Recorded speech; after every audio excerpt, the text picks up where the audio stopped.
फरमाता है हुर्रिमत अलैकुम उम्महातुकुम व बनातुकुम व अखवातुकुम व अम्मातुकुम व खालातुकुम, यहाँ तक तुम्हारे ऊपर तुम्हारी माएँ हराम हैं, माँ से कभी निकाह नहीं कर सकता, और तुम्हारी बहनें तुम्हारे लिए हराम हैं। माएँ हराम हैं, बहनें हराम हैं, बेटियाँ तुम्हारे ऊपर हराम हैं, अपनी बेटी से कोई निकाह नहीं कर सकता। तुम्हारी फूफियाँ और तुम्हारी खालाएँ, ये वो जो अबदुल आबाद हमेशा हमेश के लिए तुम पर हराम है, इनको महरम औरतें कहा जाता है।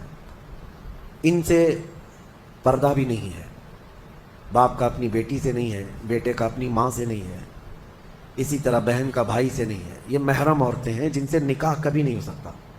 उसके अलावा कुछ और भी है, ये 5 तो मैंने बताया, माँ, बेटी, बहन, फूफी और खाला, ये 5 हुई। अब आगे रब ताला फरमाता व अखवातुकुम मिनर रज़ाअ, यानी दूध शरीक बहन है, यानी तुम्हारे माँ का दूध कोई और लड़की पी है तो वो तुम्हारी रज़ाई बहन हो गई, या तुमने किसी खातून का दूध पिया था अपनी माँ के अलावा, अपनी माँ के अलावा किसी और का दूध पिए थे, तो उस औरत की जो बेटी होगी वो तुम्हारी रज़ाई बहन होगी, उससे कभी निकाह नहीं हो सकता। ये रज़ाई बहन, दूध शरीक बहन उसको कहा जाता है। फिर 7वें नंबर पर वो उम्महातु निसाइकुम, और तुम्हारी बीवियों की माएँ यानी सास से कभी निकाह नहीं हो सकता। हत्ता कि अगर तुम्हारी बीवी को तुमने तलाक दे दिया, ख़त्म हो गई, या फिर इंतकाल भी हो गया बीवी का, तब भी उस बीवी की माँ से कभी निकाह तुम्हारा जायज़ नहीं है, वो माँ के दर्जे में हो गई, क्योंकि माँ और बेटी को निकाह में जमा करना जायज़ नहीं है। व रबाइबुकुम अल्लाती फ़ी हुजूरिकुम मिन निसाइकुम अल्लाती दखलतुम बिहिन्न, या फिर वो लड़की जो तुम्हारी खुद की तो नहीं है लेकिन तुम्हारी बीवी की लड़की है, यानी किसी और शौहर से हुई होगी, उस लड़की के साथ निकाह भी तुम्हारा कभी जायज़ नहीं होगा। और फिर आगे 2 बहनों का एक निकाह में जमा करना, ये भी सख्त हराम है।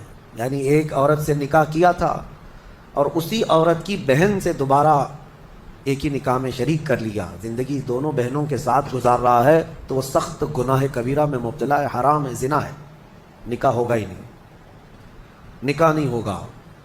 दूसरी बहन के साथ जो उसने निकाह किया वो निकाह मुनाकिद ही नहीं हुआ, उसने उसके साथ ज़िना किया। तो ये औरतें जहन में रहें। बाज़ लोग फिर हमसे ये भी सवाल करते हैं, चाचा की बेटी से, मामू की बेटी से, फूफी की बेटी से निकाह जायज़ है या नहीं? तो हिंदुओं के यहाँ कुछ चीज़ें इस तरह की मानी जाती हैं कि उनके यहाँ चाचा की बेटी से निकाह नहीं होता, लेकिन इस्लाम में ऐसा नहीं है। सिर्फ तुम्हारी सगी बहन से निकाह जायज़ नहीं, बाकी जो तुम्हारे कज़िन्स हैं, यानी चाचा की बेटी, फूफी की बेटी, मामू की बेटी, खाला की बेटी, इन सब से निकाह जायज़ है, इन सब से निकाह जायज़ है। बसा औकात ऐसा भी होता है, मैं आपको बताऊं, मिसाल के तौर पर तुम्हारे मामू की नवासी है, आपके मामू की नवासी है, यानी आपके मामू की बेटी, वैसे देखा जाए तो रिश्ते में तुम्हारी क्या लगती है, वो भांजी, रिश्ते में तुम्हारी भांजी लगती है। तो जाहिर सी बात है बहन की बेटी से और भाई की बेटी से भी निकाह जायज़ नहीं है, सगी भांजी और सगी भतीजी से निकाह जायज़ नहीं। लेकिन अगर इस तरह मामू की बेटी भांजी लग रही, उससे निकाह जायज़ है।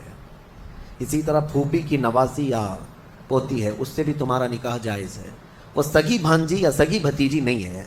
तो ये अहकाम मुसलमानों को याद होना चाहिए कि कौन सी औरतें तुम्हारे लिए हलाल हैं और कौन सी औरतें तुम्हारे लिए हराम हैं।